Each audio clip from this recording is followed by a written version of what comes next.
വത്സൻ തില്ലങ്കേരി, അതായത് SIT സംഘം ആദ്യം ഉണ്ണികൃഷ്ണൻ പോറ്റി, പിന്നീട് മാധ്യമങ്ങൾ വാർത്ത നൽകി, ഹൈക്കോടതി ഇടപെട്ടു, ഹൈന്ദവ സംഘടനകൾ വലിയ പ്രതിഷേധമുയർത്തി, അപ്പോഴേക്കും മുരാരി ബാബുവിലേക്കെത്തി.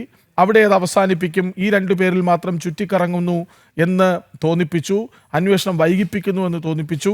പിന്നീട് പതിയെ പതിയെ എല്ലാ തലത്തിൽ നിന്നുമുള്ള പ്രതിഷേധം രൂക്ഷമായി വന്നപ്പോൾ, ഇടപെടൽ സജീവമായപ്പോൾ സുധീഷ് കുമാറിനെ അറസ്റ്റ് ചെയ്യുന്നു. അതായത് CPMന്റെ മുൻ പഞ്ചായത്ത് പ്രസിഡന്റാണ് N. വാസു. അത് ദേവസ്വം കമ്മീഷണറും ദേവസ്വം പ്രസിഡന്റും ആകുന്നതിന് മുൻപ് സുധീഷ് കുമാർ CPMന്റെ ബ്രാഞ്ച് അംഗവുമാണ്.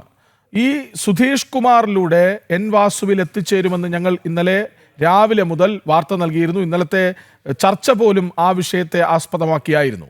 ഇതിപ്പോൾ വാസു കുടുങ്ങുമെന്ന അവസ്ഥയിലേക്കോ കാര്യങ്ങളുടെ പോക്ക്? നമസ്കാരം. ശബരിമല സ്വർണ്ണക്കൊള്ളയുമായി ബന്ധപ്പെട്ട് ഹൈക്കോടതിയുടെ ബഹുമാനപ്പെട്ട ഹൈക്കോടതിയുടെ മേൽനോട്ടത്തിൽ നടക്കുന്ന SIT അന്വേഷണം അല്പമെങ്കിലും നീതിപൂർവകമായാണ് നടക്കുന്നതെങ്കിൽ നിശ്ചയമായും അന്വേഷണ പരിധിയിൽ വരേണ്ട, ചോദ്യമുനയിൽ വരേണ്ടുന്ന ആദ്യത്തെ വ്യക്തി ശ്രീ N. വാസുവാണ്. അദ്ദേഹം ദേവസ്വം ബോർഡിലൊരു ഉദ്യോഗസ്ഥനായിരുന്നു, ദേവസ്വം ബോർഡിന്റെ കമ്മീഷണറായിരുന്നു. അതേ വ്യക്തി തന്നെ ദേവസ്വം ബോർഡ് പ്രസിഡന്റ് സ്ഥാനത്തേക്കും കൂടി വരിക എന്ന് പറഞ്ഞാൽ CPM എന്ന പാർട്ടിയുടെ വാത്സല്യ ഭാജനവും ആ പാർട്ടിയുടെ ശക്തവുമായി എവിടെയും പ്രവർത്തിക്കുമെന്ന് പാർട്ടിക്ക് പൂർണ്ണ ഉറപ്പുള്ള വ്യക്തിയാണ് ശ്രീ N. വാസു. അതുകൊണ്ട് തന്നെ അദ്ദേഹം ആ സ്ഥാനത്ത് വരുമ്പോ അവിടെ നടക്കുന്ന കാര്യങ്ങളെ സംബന്ധിച്ച് ആദ്യം ദേവസ്വം ബോർഡിലെ താഴെക്കടയിലുള്ള ഒരു ഉദ്യോഗസ്ഥനായി പടിപടിയായി ഉയർന്ന കമ്മീഷണറായ ഒരാൾക്ക് ബോർഡിൽ നടക്കുന്ന കാര്യങ്ങൾ എന്താണ്, നടക്കേണ്ട കാര്യങ്ങൾ എന്താണ്, നടത്തേണ്ട കാര്യങ്ങളാണ് എന്താണെന്ന് ആരും പറഞ്ഞു കൊടുക്കേണ്ട കാര്യമില്ല. മറ്റു ദേവസ്വം ബോർഡ് പ്രസിഡന്റുമാരെന്ന് വ്യത്യസ്തമായി അദ്ദേഹം ഈ ദേവസ്വം ബോർഡിനെ കുറിച്ച് പരിപൂർണമായ അറിവുള്ള, അതിന്റെ നടത്തിപ്പിനെ സംബന്ധിച്ചും അതിന്റെ ഘടനയെ സംബന്ധിച്ചും അതിന്റെ നിയമങ്ങളെ സംബന്ധിച്ചും എല്ലാം പരിപൂർണ ജ്ഞാനമുള്ള ആളാണ് ശ്രീ N. വാസു.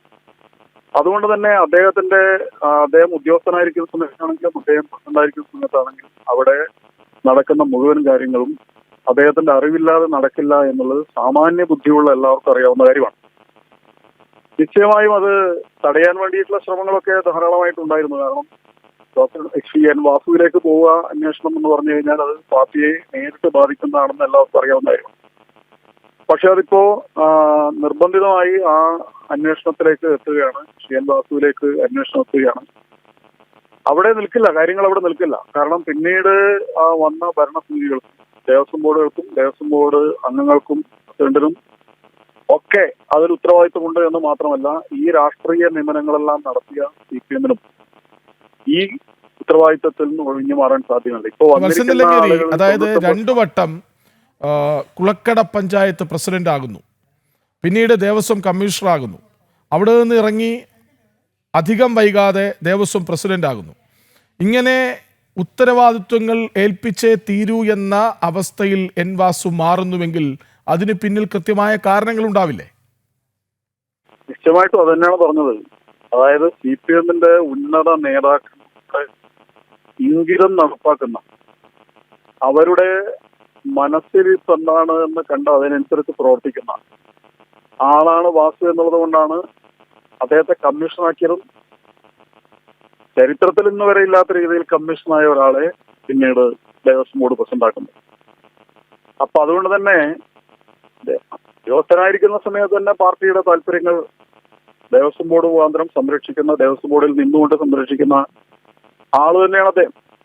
അപ്പോ അദ്ദേഹം ഈ നിലയിൽ വഴിവിട്ട കാര്യങ്ങൾ നടത്തിയിട്ടുണ്ടെങ്കിൽ, അത് പിടിക്കപ്പെടാതെ പോയിട്ടുണ്ടെങ്കിൽ, അത് ഇതുവരെ ചോദ്യം ചെയ്യപ്പെടാതെ പോയിട്ടുണ്ടെങ്കിൽ CPM അദ്ദേഹത്തിന് നൽകുന്ന ഉറച്ച പിന്തുണയും ദേവസ്വം ബോർഡിൽ അദ്ദേഹത്തിന്റെ പാർട്ടിയുടെ ആള് എന്നുള്ള ആൾക്ക് അദ്ദേഹം നേടിയെടുത്ത അപ്രമാദിത്വവും കൊണ്ടാണ് അദ്ദേഹത്തിനെതിരായിട്ട് ഇതുവരെ ഈ നിലയിലുള്ള ഒരു അന്വേഷണം നടക്കാതിരുന്നത്.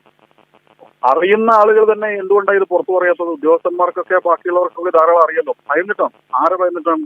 വാസു എന്ന വ്യക്തിയെ ഭയന്നിട്ടല്ല, CPM എന്ന പാർട്ടിയെ ഭയന്നിട്ടാണ് എന്നുള്ളത് വളരെ വ്യക്തമാണ്.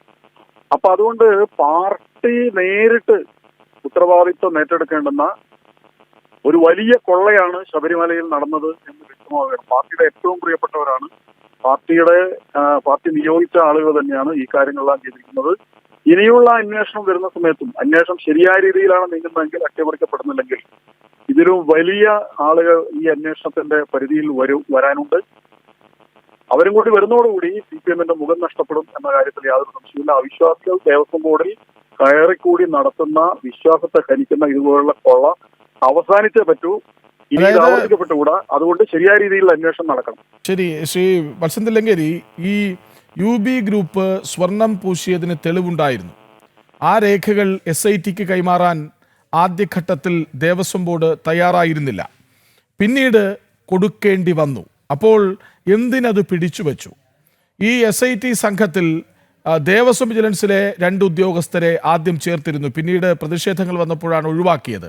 അപ്പോൾ ഇതിനു പിന്നിലൊക്കെ ഒരാളിൽ അവസാനിക്കാത്ത, അല്ലെങ്കിൽ എൻ വാസുവിൽ അവസാനിക്കാത്ത കണ്ണികളുണ്ട്.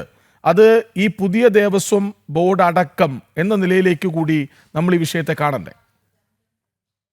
അട്ടിമറിക്കാൻ വേണ്ടി കുറ്റവാളികളെ തന്നെ അന്വേഷണ സംഘത്തിൽ ഉൾപ്പെടുത്തി ബന്ധപ്പെട്ട ആളുകൾക്ക് വിവരങ്ങളെല്ലാം ചോർത്തി നൽകാനുള്ള സംവിധാനം പോലും വിരാധിഘട്ടത്തിൽ ചെയ്തിരുന്നു. പക്ഷെ ഇന്നത്തെ കാലഘട്ടത്തിൽ അത്ര എളുപ്പമല്ലാത്തതുകൊണ്ടാണ് അതിനെതിരായ പ്രതിഷേധം വന്നപ്പോൾ ആ ഉദ്യോഗസ്ഥന്മാരെ മാറ്റേണ്ടി വന്നു. എന്തിനാണ് ഇതൊക്കെ ചെയ്യുന്നത് എന്നത് വളരെ വ്യക്തമാണ്. ഉന്നതങ്ങളിലുള്ള ആളുകളിലേക്ക് അന്വേഷണം പോകാതെ ഇപ്പൊ പുറത്തു വന്നിരിക്കുന്ന ഈ കാര്യം എങ്ങനെയെങ്കിലും അവസാനിപ്പിക്കണം. അപ്പൊ അവസാനിപ്പിക്കാൻ വേണ്ടിയിട്ടുള്ള ഒരു ശ്രമമാണ് ഭരണതലത്തിൽ നിന്ന് നടത്തുന്നത്. അതിനു വേണ്ടിയിട്ടുള്ള കൃത്യമായ നീക്കങ്ങൾ, സംഘടിതമായ ചരടുവലികൾ ഭരണതലത്തിൽ നടക്കുന്നുണ്ട്. അതുകൊണ്ടാണ് ഇത് അട്ടിമറിക്കാനുള്ള ശ്രമങ്ങളൊക്കെ നടക്കുന്നത്. പക്ഷേ സത്യസന്ധരായ ചില ഉദ്യോഗസ്ഥന്മാർ ആ കൂട്ടത്തിൽ ഉണ്ട് എന്നുള്ളത് കൊണ്ട് മാത്രമാണ് ഇത് മുന്നോട്ട് പോകുന്നത്. എന്തായാലും ഇപ്പോ ശരിയായ രീതിയിലാണ് അന്വേഷണം മുന്നോട്ട് പോകുന്നത്.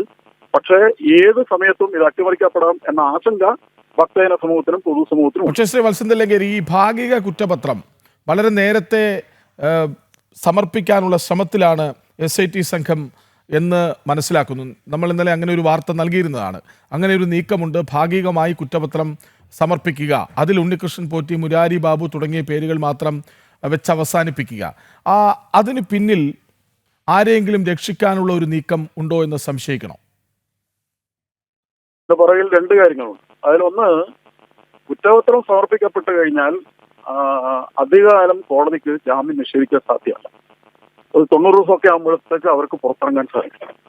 ഉള്ളിലായ ആളുകളെ രക്ഷിക്കാൻ വേണ്ടിയും അങ്ങനെ ചെയ്യാം.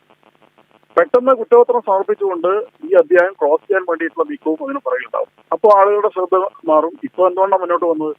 മാധ്യമങ്ങളും പൊതുസമൂഹവും ഈ കേസിന്റെ പുറകിലുണ്ട് എന്നുള്ളതുകൊണ്ട് മാത്രമാണ് ഈ കേസ് ഇപ്പോഴും മുന്നോട്ട് പോകുന്നത്. എവിടെയെങ്കിലും വെച്ച് അത് അവസാനിപ്പിക്കണമെന്നുണ്ട്. തദ്ദേശ തെരഞ്ഞെടുപ്പ് വരികയാണ്. അത്തരം കാര്യങ്ങൾ അലവസരം ഉണ്ടാക്കുന്ന ഇത്തരം കാര്യങ്ങളിലേക്ക് പോകാതിരിക്കാൻ വേണ്ടി അന്വേഷണ സംഘത്തിന് മേൽ സമ്മർദ്ദമുണ്ട് എന്നാണ്. ഇത്തരം തെറ്റായ നീക്കങ്ങൾ അന്വേഷണ സംഘം സ്വീകരിക്കുന്നുണ്ടെങ്കിൽ അതിൽ നിന്ന് മനസ്സിലാക്കേണ്ടത്. ഭാഗികമായ കുറ്റപത്രം സമർപ്പിക്കേണ്ട എന്താ അടിയന്തര സാഹചര്യമാണ് ഇപ്പോൾ നിലവിലുള്ളത്. വളരെ പെട്ടെന്ന് തന്നെ ഈ കേസിൽ ചോദ്യം ചെയ്യൽ നടത്തി, അന്വേഷണം നടത്തി, തൊണ്ടിമുതലുകൾ കണ്ടെത്തി, കുറ്റവാളികളെ നിശ്ചയിച്ച് കുറ്റപത്രം സമർപ്പിക്കാവുന്നേ ഉള്ളൂ. അത് സമയബന്ധിതമായി 1 മാസത്തിനുള്ളൊക്കെ മനസ്സുവെച്ചാൽ നടക്കാവുന്ന കാര്യമുള്ളൂ. ആരും രാജ്യം വിട്ടുപോയിട്ടില്ല. എല്ലാവരും സ്ഥലത്ത് തന്നെയുണ്ട്. എല്ലാവരും അന്വേഷണ സംഘത്തിന്റെ വലയിലാണ്, പരിധിയിലാണ്. പെട്ടെന്ന് അത് ചെയ്യാവുന്നേ ഉള്ളൂ. എന്തിനാണ് ഈ മെല്ലെപ്പോക്ക് എന്തിനാണ്? അതാണ് പ്രശ്നം. ഈ മെല്ലെപ്പോക്ക് പോലും കുറ്റവാളികളെ രക്ഷിക്കാനാണോ എന്ന് സംശയമുണ്ട്. ഭാഗികമായ കുറ്റപത്ര സമർപ്പണം എന്ന് പറയുന്നത് വൻപൻ സ്രാവുകളിലേക്കുള്ള അന്വേഷണ നീക്കത്തെ തടയാനാകാനാണ് സാധ്യത. ശരി, വളരെ നന്ദി ശ്രീ വത്സൻ തില്ലങ്കേരി.